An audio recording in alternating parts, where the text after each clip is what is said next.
एक गांव में गामू नाम का एक किसान रहता था और उसका एक बेटा था जिसका नाम शान था। किसान अपने बेटे के साथ खेत पर काम करके घर का गुजर सफ़र चलाता था। एक दिन किसान घर पे खाना खा रहा था तो दरवाजे पर दस्तक हुई। आ रहा हूँ भाई, जरा सब्र करो। किसान जाके दरवाज़ा खोलता है तो दरवाजे पर गांव के वडेरे का कमदार मीरू खड़ा था। चलो गामू, तुम्हें वडेरे साईं ने बुलाया है। तुम चलो, मैं खाना खाकर आता हूँ। जल्दी आना, भूल नहीं जाना, वरना साईं बहुत गुस्सा हो जाएंगे तुम पर। फिर कमदार वहां से चला जाता है और गामू खाना खाने लगता है। पता नहीं क्यों बुलाया होगा। हम गरीब लोगों की जिंदगी भी कितनी अजीब है। ताकतवर के एक इशारे पर चलना पड़ता है। फिर गामू अपने बेटे को साथ लेकर वडेरे की हाजिरी भरने चल पड़ता है। आओ गामू आओ, तुम्हारा ही इंतजार था। जी जनाब, बताएं क्या काम पड़ गया मुझ गरीब से। सुना है तुम्हारे खेत में बहुत अच्छी फसल हुई है, तो मेरा हिस्सा कहाँ है। जनाब बिल्कुल, मेरे खेत अच्छे हुए हैं, पर वो मेरी मेहनत का नतीजा है। मेरी अपनी खेत है, तो हिस्सा किस बात का। अच्छा, तुम्हारी इतनी हिम्मत, मुझे जवाब दे रहे हो। अब देखता हूँ मैं कैसे तुम अपनी फसल उठाते हो। चलो अब निकलो यहाँ से। फिर गामू अपने बेटे को लेकर वहां से चल देता है। बाबा, अब हम क्या करेंगे। कुछ नहीं बेटा, जो किस्मत में होगा वही होगा। हमें किसी से डरने की जरूरत नहीं। अगले दिन सुबह गामू अपने बेटे को लेकर खेत पर पहुंचता है तो पूरा खेत जला हुआ होता है।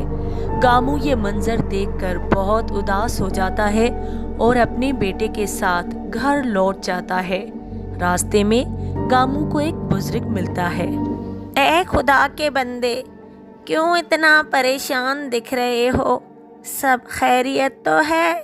बस क्या बताऊं, किसी ने मेरे सारे फसल जला दिए हैं। अब मैं पूरा साल क्या करूंगा। मेरे खेत में सिर्फ राख बची है। है गरीब किसान, मायूस ना हो। ये लो कुछ बीज हैं, जाके अपने खेत में बोकर आओ, फिर देखना कैसी फसल होती है। लेकिन अब तो खेतों के लिए पानी भी नहीं मिलेगा, और फसल कैसे होगी। तुम जाओ और जैसा बोला है वैसा करो। फिर गामू और कोई हल ना होने पर वो बीज लेकर वापस खेत में चला जाता है और वो सारे बीज खेत में डाल देता है और खूब दिल लगाकर सुबह शाम उनकी देखभाल करता है। एक रात अचानक से ज़ोरदार बारिश होती है और पूरे खेत पानी से भर जाते हैं। सुबह को जब गामू खेत पर जाता है तो हैरान हो जाता है। उसके पूरे खेत में सोने की फसल होती है। अरे वाह, मुझे तो यकीन नहीं आ रहा। ये सब क्या देख रहा हूँ मैं। बाबा, ये खुदा का करिश्मा है। पर ये हुआ कैसे।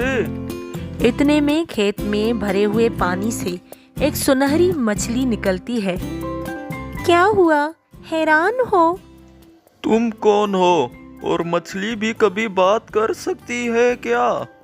अच्छा, तो सोने के भी कभी फसल उगती है क्या?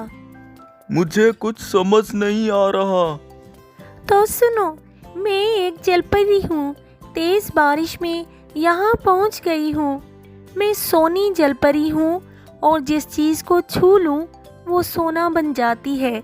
मैंने तुम्हारी फसल का माजरा जान लिया था और इसलिए तुम्हारी फसल को सोने का बना दिया। अब पूरी जिंदगी ऐश की गुजारना और हर गरीब की मदद करना, कभी लालच नहीं करना, नहीं तो फिर से बर्बाद हो जाओगे।